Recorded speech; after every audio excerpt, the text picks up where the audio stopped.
ರಾಜ್ಯದಲ್ಲಿರುವುದು ಕಾಂಗ್ರೆಸ್ ಸರ್ಕಾರ ಅಲ್ಲ, ಇದು ಅನ್ಯ ಕೋಮಿನ ತುಷ್ಟೀಕರಣ ಮಾಡುವಂತಹ ತಾಲಿಬಾನ್ ಸರ್ಕಾರವಾಗಿದೆ ಅಂತ ಬಿಜೆಪಿ ನಾಯಕ ಮಾಜಿ ಶಾಸಕ ರಾಜ್ಕುಮಾರ್ ಪಾಟೀಲ್ ತೇಲ್ಕೂರ್ ಅವರು ಆಕ್ರೋಶವನ್ನ ಹೊರಹಾಕಿದ್ದಾರೆ. ನಗರದಲ್ಲಿ ಪತ್ರಿಕಾ ಭವನದಲ್ಲಿ ನಡೆದ ಸುದ್ದಿಗೋಷ್ಠಿಯಲ್ಲಿ ಮಾತನಾಡಿದ ಅವರು, ಆಳಂದ್ ತಾಲೂಕಿನ ರಾಘವ ಚೈತನ್ಯ ಲಿಂಗಕ್ಕೆ ಪೂಜೆ ಮಾಡುವ ಸಂದರ್ಭದಲ್ಲಿ ಅನ್ಯ ಕೋಮಿನ ಜನರು ಪೊಲೀಸರ ಮೇಲೆ, ಜಿಲ್ಲಾಧಿಕಾರಿಗಳ ಮೇಲೆ ಮತ್ತು ಅನೇಕರ ಮೇಲೆ ಹಲ್ಲೆ ಮಾಡಿದ್ದಾರೆ.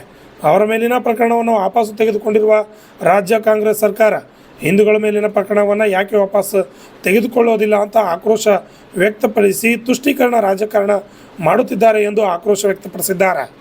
Bureau report, RJ32 Kannada news, Kalaburagi. ಆಯಿತು ಸ್ವಾಮಿ, ನಾವು ಕೇಳ್ತೀವಿ ನಿಮಗೆ. ಹಿಜಾಬ್ನ ಜೊತೆಗೆ ಕೇಸರಿ ಶಾಲೆಗೂ ಪರವಾನಗಿಯನ್ನು ಕೊಡಬೇಕಾಗಿತ್ತು, ಅದನ್ನು ಕೊಡಲಿಲ್ಲ. ಆದರೆ ಹಿಜಾಬಿಗೆ ಮಾತ್ರ ಪರವಾನಗಿ ಕೊಡ್ತೀರಿ. ನೀವೇನು ತಾಲಿಬಾನ್ ಸರ್ಕಾರ ಆಗ್ತಾ ಇದೆ ಕರ್ನಾಟಕ ಸರ್ಕಾರ, ಇದು ಕಾಂಗ್ರೆಸ್ ಸರ್ಕಾರ ಅಲ್ಲ. ತಾಲಿಬಾನ್ ರೀತಿಯ ಮುಸ್ಲಿಂ ತುಷ್ಟೀಕರಣದ ಕಾಂಗ್ರೆಸ್ ಸರ್ಕಾರ ಇದು. ಯಾಕೆ ಈ ರೀತಿ ನಡೀತಾ ಇದೆ? ಇದನ್ನು ಭಾರತೀಯ ಜನತಾ ಪಾರ್ಟಿ ತೀವ್ರವಾಗಿ ಖಂಡಿಸ್ತದೆ. ಮತ್ತು ನಿನ್ನೆ ಒಂದು ಬೆಳವಣಿಗೆ ನಡೆಯುತ್ತೆ. ಏನದು ಬೆಳವಣಿಗೆ? ಕಲಬುರಗಿ ಜಿಲ್ಲೆಯ ಆಳಂದ್ ತಾಲೂಕಿನ ಲಾಡ್ಲೆ ಮಸಾಕ್ ದರ್ಗದಲ್ಲಿ 4 ವರ್ಷಗಳ ಹಿಂದೆ ಸಾವಿರಾರು ಜನ ತಲ್ವಾರ್, ಕಟ್ಟಿಗೆ, ಕಲ್ಲುಗಳು, ಇಟ್ಟಂಗಿಗಳು, ಚಾಕು, ಚೂರಿ ಇವುಗಳನ್ನು ತಗೊಂಡು ಯಾರ ಮೇಲೆ ಅವರು ಪ್ರಹಾರ ಮಾಡಿದರು ಅಂತ ಕೇಳಿದರೆ, ಪೊಲೀಸ್ ಅಧಿಕಾರಿಗಳ ಮೇಲೆ, SP ಅವ್ರ ಮೇಲೆ, ಆಗಿನ ಜಿಲ್ಲಾಧಿಕಾರಿಗಳ ಮೇಲೆ, ಆಗಿನ ಕೇಂದ್ರ ಸಚಿವರಾದಂಥ ಭಗವಂತ್ ಖೂಬಾ ಅವ್ರ ಮೇಲೆ, ಆಗಿನ ಶಾಸಕರಾದಂಥ ಸುಭಾಷ್ ಗುತ್ತೇದಾರ್ ಅವ್ರ ಮೇಲೆ ಕಲ್ಲು ತೂರಾಟ ಮಾಡ್ತಾರೆ. ಲಾಠಿ ದೊಣ್ಣೆಗಳನ್ನು ಹಿಡ್ಕೊಂಡು ಪೊಲೀಸರ ಮೇಲೆ ಗದಾ ಪ್ರಹಾರ ಮಾಡ್ತಾರೆ. ಪೊಲೀಸ್ ವಾಹನಗಳು ಜಖಮ್ಮಾಗುತ್ತೆ. DC ಅವರ ವಾಹನದ ಗಾಜು ಒಡೆದು ಹೋಗುತ್ತೆ.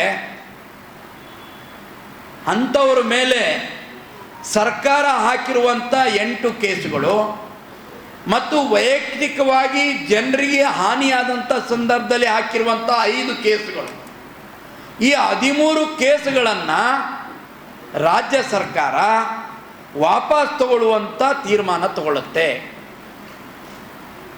ವಾಹ್ ಪರಮೇಶ್ವರ್ ಅವರೇ, ರಕ್ಷಣೆ ಕೊಡಬೇಕಾದ ಪೊಲೀಸರ ಮೇಲೆ ಗದಾ ಪ್ರಹಾರ, ಲಾಠಿ ಪ್ರಹಾರ, ಕಲ್ಲು ತೂರಾಟಿಕೆ ಮಾಡದಂಥ ಕುತಂತ್ರಿಗಳಿಗೆ ಅವರ ಮೇಲಿದ್ದಂಥ ಕೇಸ್ಗಳನ್ನು ವಾಪಸ್ ತಗೊಳ್ಳೋ ಪ್ರಯತ್ನ ಮಾಡ್ತೀರಲ್ಲ.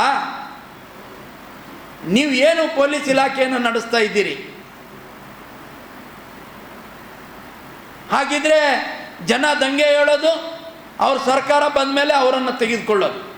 ಆಯಿತು ಸ್ವಾಮಿ, ಗುಲ್ಬರ್ಗಾದಲ್ಲಿ ಜನಪರವಾಗಿ ಹೋರಾಟ ಮಾಡಿರುವಂಥ ನಾನಾ ಮಠಾಧೀಶರಿದ್ದಾರೆ. ಅದು ಆಂದೋಲ ಸ್ವಾಮೀಜಿಗಳಿರ್ಬೋದು, ಇನ್ನು ಇತರ ಸ್ವಾಮೀಜಿಗಳು ಮತ್ತು ಪ್ರಮೋದ್ ಮುತಾಲಿಕ್ ಅವರು ಇರ್ಬೋದು.